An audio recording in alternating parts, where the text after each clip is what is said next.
राम नाम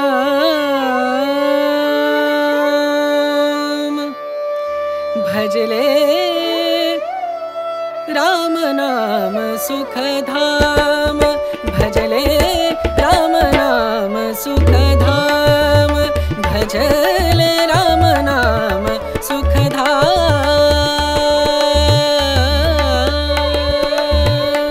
कृष्णाय वासुदेवाय हरये परमात्मने प्रणतः क्लेशनाशाय गोविंदाय नमो नमः। राधे राधे। সবাইকে জানাই স্বাগত আমার এই নতুন ভিডিওতে। আমার গোপালের প্রথম জন্মাষ্টমী, তাই জন্য দিনটাকে তো স্পেশাল অবশ্যই হবে। তাই জন্মাষ্টমীর ঠিক আগে চলে গিয়েছিলাম গোপালের জন্য নতুন জামা কাপড় কেনাকাটা করতে, আর কিনেও নিয়েছি একটা সুন্দর দেখতে ডিজাইনার জামা। জন্মাষ্টমীর দিনটা আমাদের শুরু হচ্ছে জন্মাষ্টমীর প্রিপারেশন দিয়ে, যার মধ্যে গোপালের প্রথম থাকবে হলো অঙ্গরাগ, আর সাথে ঠাকুর ঘরটাকে কিন্তু ডিপলি ক্লিন আপ করে নেব। গোপালের পুরনো যে অঙ্গরাগের কালারগুলো আছে আমি সেগুলো একটু ভালো করে তুলে নিচ্ছি, যাতে নতুন অঙ্গরাগ যেগুলো করা হবে সেগুলো যেন ভালো করে বসে যায়। গোপালের অঙ্গরাগটা তুলে দেওয়ার পরে দেখতে একটু অন্যরকম লাগছে ঠিকই, কিন্তু আমি চোখের দিকের যে কালারটা সেটা কিন্তু তুলিনি। তার কারণ আমার এই গোপালের যে চোখটা সেটা কিন্তু সম্পূর্ণ পাথরের চোখ, সেজন্য আমি এখানকার কালার আমি কিছুই তুলি না। গোপালের স্নান সারিয়ে একটা অন্য জামা পরিয়ে চলে এসেছি মামনির এখানে হেল্প করতে। মামনি এখানে গুড়ের পাক দিচ্ছিল নাড়ু বানানোর জন্য, তো আমি এখানে এই নাড়ুগুলো বানাতে হেল্প করছি। যেহেতু এটা আগের দিন, তাই জন্য আগে থেকেই আমরা কিছুটা নাড়ু এবং কিছু কিছু জিনিসের প্রিপারেশন করে রাখছি, যাতে জন্মাষ্টমীর দিন অনেক জিনিসপত্র রান্না করতে আমাদের কোনো অসুবিধে না হয়।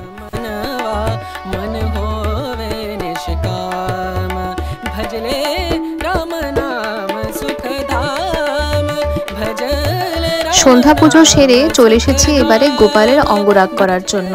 আর আমি এখানে গোপালের অঙ্গরাগের জন্য ইউজ করি এই ক্যামেলের অ্যাক্রিলিক কালারগুলো, যেগুলো বেশ অনেক দিনই স্টে করে আর সুন্দর কালারগুলোও বেশ ব্রাইট লাগে, তাই জন্য এটাই আমি ইউজ করি। আর তুলির জন্য আমি এখানে ইউজ করছি সাইজ 000 আর সাথে 1। প্রথমেই আমি নিয়ে নিয়েছি কালো রঙটা, আর রং করতে বসার আগে গোপালকে আমি আমার কোলে বসিয়ে নিয়েছি, আর সাথে নমস্কার করে বলেছি, গোপাল তোমাকে আমি সাজাচ্ছি সেটা যেন খুব ভালো করেই আসে, তার জন্য। কারণ তার ইচ্ছে সে সাজবে, সে যদি ভালো করে সাজতে না চায় তাহলে কেমন করে হবে বলো। তাই প্রথমে গোপালকে নমস্কার করেই শুরু করলাম গোপালের অঙ্গরাগ।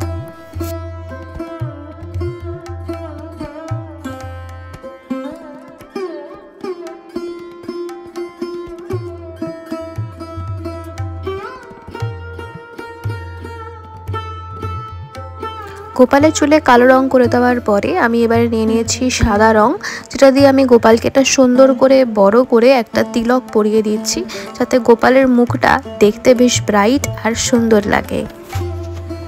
দেখো বড় করে লাল আর সাদা করে তিলক পরিয়ে আর পুরো চন্দনের মতো করে ডিজাইন করে এঁকে দিয়েছি। তারপরে গোপালের মুখটা দেখতে কি সুন্দর লাগছে, মানে আমি তো জাস্ট চোখই ফেরাতে পারছি না।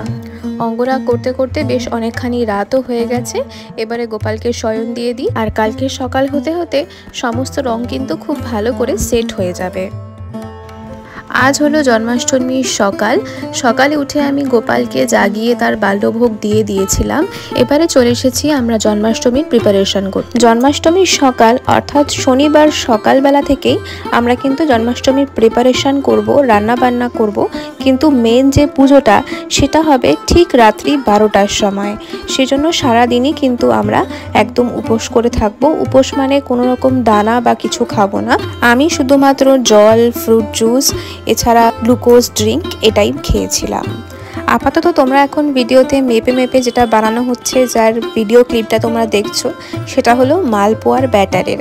মালপোয়াটা আমরা বাড়িতেই বানাই, তার জন্য সম পরিমাণে ময়দা, চিনি এবং সুজি একসাথে মিশিয়ে নিয়ে ভালো করে জল দিয়ে মেখে কিছুক্ষণের জন্য রেস্টিং রাখতে হবে, যাতে সুজিটা ভালো করে ফুলে যায় এবং তেলের মধ্যে খুব ভালো করে তৈরি হয়ে যায়।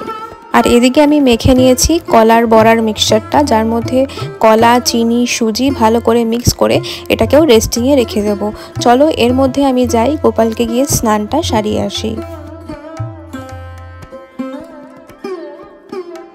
গোপালের স্নানের সমস্ত সামগ্রী এখানে গুছিয়ে নিয়েছি।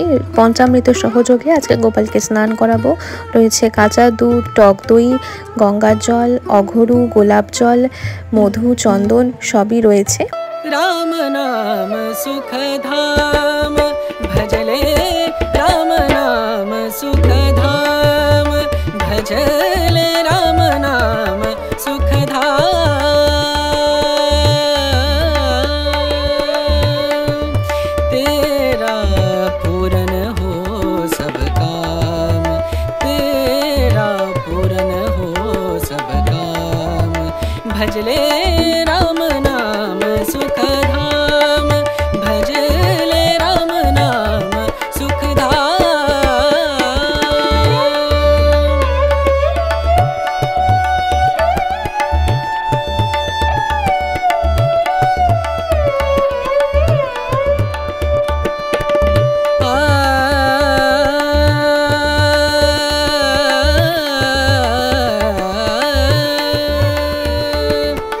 संत समागम संत समागम संत समागम संत समागम करे निरंतर संत समागम करे निरंतर जग से हो परार जग से हो। জন্মাষ্টমীর দিনের গোপালের দুপুরের পুজো কিন্তু আমার কমপ্লিট। এবারে আবারও চলে এসেছি রান্নাঘরে। আর মা আর মামি মিলে এখানে তো অনেক কিছু বানিয়েছে, তো আমি এখানে ভাবলাম যে গোপালের জন্য আমি একটা স্পেশাল ডিশ বানিয়ে ফেলি। আমি বানাচ্ছি ছানার পায়েস। তো তার জন্য প্রথমে দুধটাকে ভালো করে ঘন করে নিয়েছি, আর অন্যদিকে আমি ছানাটাকে বানিয়ে নিয়ে একটুখানি জল দিয়ে ভালো করে ধুয়ে নিয়েছিলাম। এবারে দুধটা ভালো ঘন করে এলে তার মধ্যে ওই ছানাটা মিক্স করে দেবো, আর সাথে কিছু ড্রাই ফ্রুটস দিয়ে ভালো করে মিশিয়ে নেব, আর অল্প করে চিনিও অ্যাড করব। চিনির পরিমাণটা আমি এখানে কমই রেখেছি, কারণ আমি এখানে যেহেতু খেজুর ইউজ করেছি তাই জন্য। ব্যাস, ভীষণ সহজ পদ্ধতিতে রেডি আমার ছানার পায়েস। এরপর এখানে হচ্ছে সুজির হালুয়া, আর এই সুজির হালুয়াটার কিন্তু বেশিরভাগটা আমি ঘি দিয়েই বানানো হয়েছে, সেজন্য এটা খুব বেশি শক্ত হবে না, সফটই থাকবে। আর এই ডিশটা বানাচ্ছে হলো মামি। এবার আমি বানিয়ে নিচ্ছি ক্ষীরের মালপোয়া, যেটা মা আমাকে বলে বলে দিচ্ছে আর আমি বানাচ্ছি, কারণ নিজের হাতে বানালে জিনিসটা আরও বেশি মনে থাকে। আর আমি সাথে করে অবশ্যই ভিডিওটা করে নিচ্ছি যাতে তোমাদেরকেও বলতে পারি আর আমিও পরে যাতে মনে রাখতে পারি রেসিপিটা।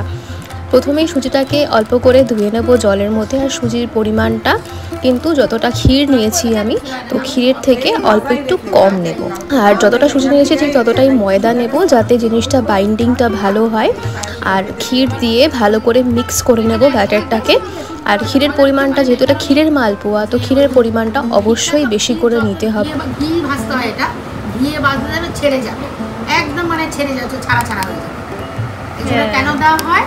ওই ময়দাটা অল্প পরিমাণ মতো, খুব বেশি ময়দা দিলে শক্ত হয়ে যাবে। সুজি দিতে হবে, সুজিটা সফট করে জিনিসটা, সেটা সুজি আর ময়দা মিলিয়ে এই কারণে শুধু বাঁধিন দেওয়ার জন্য, কারণ ওটা আটাবে, তাহলে শেপটা সুন্দর করে একদম গোল করো, গোল হবে, লম্বা করে লম্বা, যেরকম শেপ ধরে সেই শেপটাই আসবে, এই জন্য দাও। আর একটু ময়দা দিয়ে দাও, তাহলে ওটা বাঁধনটা ছেড়ে যাবে না, কারণ শিটটা বেশি হয়েছে তো, একটুখানি ময়দা দিয়ে। এই রেসিপিটা কিন্তু বেশ সেন্সিটিভ, সেই জন্য মায়ের মুখ থেকেই শুনে নিলাম যে প্রত্যেকটা ইনগ্রেডিয়েন্টের কাজ ঠিক কেমন কেমন করে হয়। সবগুলো ইনগ্রেডিয়েন্ট মিক্স করার পরে দিয়ে দিলাম পরিমাণ মতো চিনি। চিনির পরিমাণটাও কিন্তু মেপে দিতে হবে, যেরকম আমি সুজি দিয়েছি ঠিক ততটা পরিমাণেই চিনি দেব। এরপরে বানানো হচ্ছে এখানে সাবুর রসগোল্লা পায়েস। হ্যাঁ, সাবুটাকে প্রথমে গরম জলের মধ্যে ভিজিয়ে যখন নরম হয়ে যাবে ভালো করে চটকে মেখে এরকম গোল গোল শেপ করে নেব। দুধটা ভালো করে ফুটিয়ে নেব, আর ঘন হয়ে এলে তার মধ্যে ড্রাই ফ্রুটস আর সাবু দিয়ে বানানো এই রসগোল্লাগুলো দিয়ে দেবো। আর যেহেতু সন্ধ্যা হয়ে এসেছে তার জন্য একদিকে বসিয়ে দিয়েছি তালের বড়া আর কলার বড়া। আর এরই মাঝে আমি রেডিও হয়ে নিয়েছি, আর মামি, মা, মামুনি এরা সবাই মিলে বানিয়ে নিয়েছে মালপোয়া আর তালের ক্ষীর। আর এদিকে আমি রেডি হয়ে আসার পরে এখানে ফলের থালাটাও ভালো করে গুছিয়ে নিচ্ছি।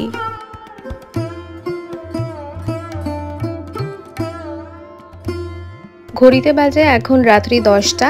আর ঠাকুরের আজকে যা যা পদ রান্না হয়েছে সমস্ত আমরা এক জায়গায় করে রেখে দিয়েছি। আর ঠাকুরের যে থালাটায় বাড়বো সেগুলোতে আস্তে আস্তে করে এবারে গুছিয়ে নেব, কারণ ঠাকুরের পুজো দেওয়ার সময় শ্রীকৃষ্ণের জন্মের সময় রাত্রি 12টা হতে আর কিছুক্ষণেরই অপেক্ষা।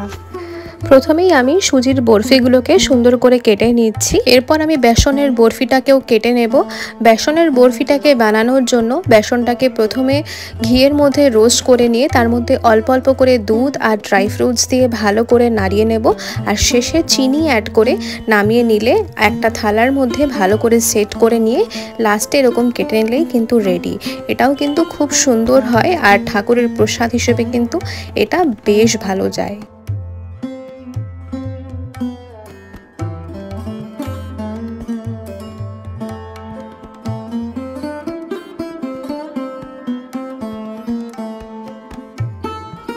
এদিকে একটা থালার মধ্যে আমি তালের লুচি, ময়দার লুচি, সাথে মালপোয়া, কলার বড়া আর সাথে তালের বড়া এই সবগুলো এক জায়গায় গুছিয়ে নেব।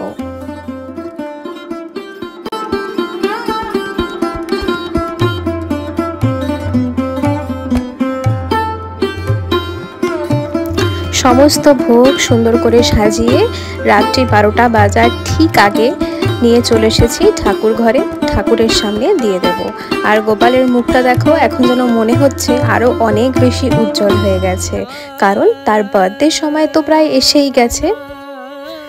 সব ভোগ তো নিয়ে চলেই এসেছি ঠাকুর ঘরে, তো সাজিয়ে নেওয়ার আগে কিন্তু অবশ্যই তুলসী পত্র প্রত্যেকটি ভোগের ওপরে সুন্দর করে দিয়ে দিতে হবে।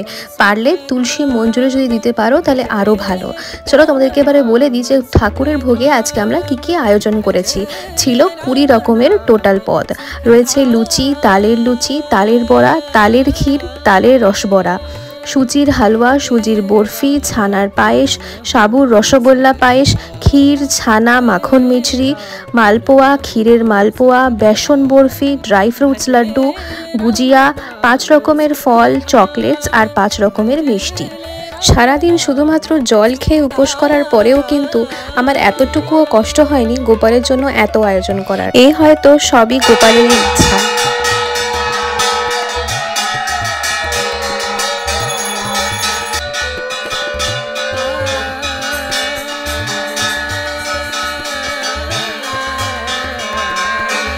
তো দেখে নিলে তোমরা রাত্রি 12টার সময় আমরা গোপালকে আরতি করে, গোপালের আহ্বান করে, গোপালের সুন্দর করে ভোগ আরতি করে পুজো দিয়ে গোপালের জন্ম মুহূর্তে এরপরে একটুখানি বসে ওয়েট করছি যতক্ষণ পর্যন্ত ভোগ নিবেদন করার পরে একটু ওয়েট করতে হয়, কারণ ঠাকুরের ভোগ গ্রহণ করার সময় আমরা সেটা দেখতে পারি না, তাই জন্য একটুখানি ঢাকা দিয়ে আমরা চলে এসেছি, একটু ওয়েট করছি। আমি স্পেশালি এখন একটু বসে রয়েছি। এরপরে আমরা যাব। এখন ঘড়িতে বাজে প্রায় রাত্রি 1:45। কিছুক্ষণ পরে আমরা গিয়ে প্রসাদটাকে নামিয়ে আনবো ঠাকুরের সামনে হাততালি দিয়ে। এরপরে আমরা ঠাকুরকে কিন্তু আজকে শয়ন দেব না, ঠাকুর এরমভাবেই থাকবে। আর আমরাও যারা আজকে উপোস করেছি আজকে কোনো রকম দানা খাবো না। ঠাকুরের প্রসাদের মধ্যে শুধু লুচি আর হালুয়া, সেটাই আমরা অল্প করে গ্রহণ করে আজকের দিনটা শেষ করব। হয়ে গেছে নেক্সট ডে মর্নিং, আর আমি আবারও চলে এসেছি ঠাকুর ঘরে। আর ঠাকুর ঘরে আসার আগে আমি দেখো গাছের থেকে আবারও অনেক ফুল তুলে নিয়ে চলে এসেছি। আজকে গাছের ফুল দিয়েই ঠাকুরকে সাজাবো। আর আজকে হলো গোপালের জন্য নন্দ উৎসব। গোপাল জন্মের পরে তার বাবা নন্দ মহারাজ তার সমস্ত গ্রামবাসীকে যেই ভোজ খাইয়েছিলেন সেটাই নন্দ উৎসব হলে পালন করা হয়। তো আজকে আমরা ঠাকুরকে অন্ন ভোগ প্রদান করব এবং সেটাই আমরা আজকে ভোগ হিসেবে গ্রহণ করব।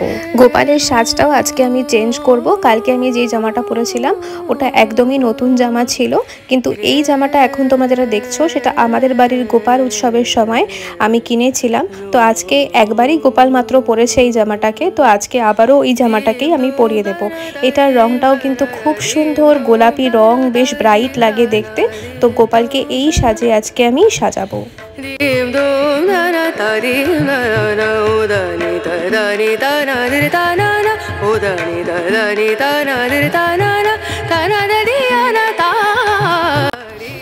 গোপালের ঠিক পাশে আমাদের নতুন একজন সদস্যকে দেখতে পাচ্ছ তোমরা, সেটা হলো গোপালেরই আরেক রূপ, মানে কৃষ্ণেরই আরেক রূপ জগন্নাথ। তো তার সাথে এটা কি এক্স্যাক্ট নামটা আমি ঠিক জানি না, কিন্তু উনি আজকে আমাদের বাড়িতে এসেছেন। তো তার জন্য আজকের দিনেই ওনাকে আমি আমার ঠাকুরের আসনে বসিয়ে দিয়েছি। আর এদিকে দেখো আমাদের নন্দ উৎসবের ভোগও প্রায় রেডি। আজকের ভোগটা বানিয়েছে মামুনি, মা আর মামি মিলে। আজকের ভোগটা আমি সেরকমভাবে কিছু বানাতে পারিনি, কারণ কালকে যেহেতু অনেকক্ষণ উপোস করেছিলাম, সেজন্য শরীরটা একটু খারাপ লাগছিল, তাই জন্য বেশিক্ষণ সময়টা ঠাকুর ঘরে ঠাকুরকে সাজাতেই কাটিয়েছি। দেখো আমি প্রথমে ঠাকুরের ভোগের থালাগুলো গুছিয়ে নিচ্ছি। এখন এবারে পনির হয়েছে, তো পনিরটাকে আগে গুছিয়ে নিচ্ছি, এরপরে আস্তে আস্তে সমস্ত পদগুলোকে ভালো করে সাজিয়ে নেব।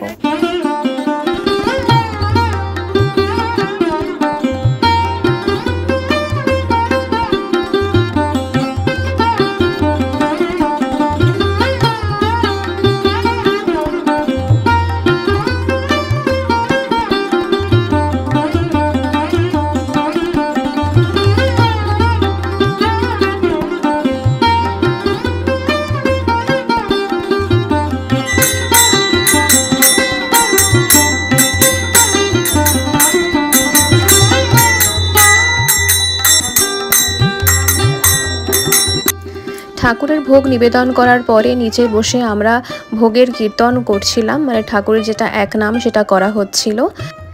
এরপরে ভোগটাকে নিয়ে যাওয়ার জন্য আমরা চলে এসেছি।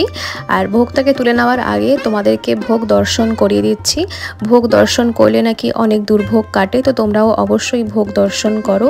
আজকের ভোগে কি কি পদ হয়েছিল সেটা তোমাদেরকে একবার বলে দিই। রয়েছে সাদা ভাত, পুষ্পান্ন মানে পোলাও, 10 রকমের ভাজা, কচু শাক, পাঁচ তরকারি, থোর, শুক্তোর ডাল, ছোলার ডাল, মুগের ডাল, পনির, বেগুনি, ফুলকপির বড়া, ধনেপাতার বড়া, আলুর দম, পরমান্ন মানে পায়েস, সাবুর রসগোল্লা পায়েস, চাটনি, মাখন মিছরি, নাড়ু, তালের বড়া, তালের রস বড়া, ক্ষীরের মালপোয়া, কলার বড়া, তালের লুচি, লুচি, মালপোয়া, ঢোকলা, 10 রকমের ফল, পান, চকলেটস আর মিষ্টি, শরবত, সব মিলিয়ে মোটামুটি 56 ভোগের আয়োজনই আমরা কিন্তু করতে পেরেছি। ভোগ হয়ে যাওয়ার পরে আমরা কিন্তু মাথায় করে গোপালের ভোগ নিয়ে নিচে নেমে আসি। এবারে আমরা বানাবো ঠাকুরের মাখা প্রসাদ, যার মধ্যে সমস্ত রকম ভোগ মিশিয়ে মাখা হবে, যেটাকেই আমরা প্রথম প্রসাদ হিসেবে আজকে গ্রহণ করব।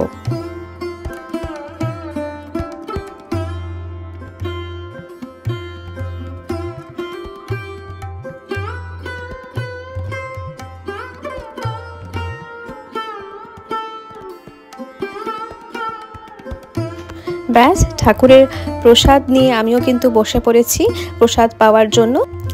আজকে আমাদের যেহেতু অনেক লোক নিমন্ত্রিত ছিল, তাই জন্য বারোয়ারি রান্নারও একটা ব্যবস্থা করা হয়েছিল।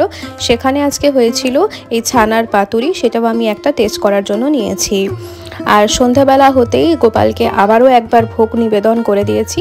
আর আজকে আমি গোপালের এই সমস্ত সাজ কিন্তু ছাড়িয়ে দেব। এই দুটো দিনের ভিডিও তোমাদের সাথে শেয়ার করলাম। আজকের ভিডিওটা তোমাদের কেমন লাগলো অবশ্যই জানিও।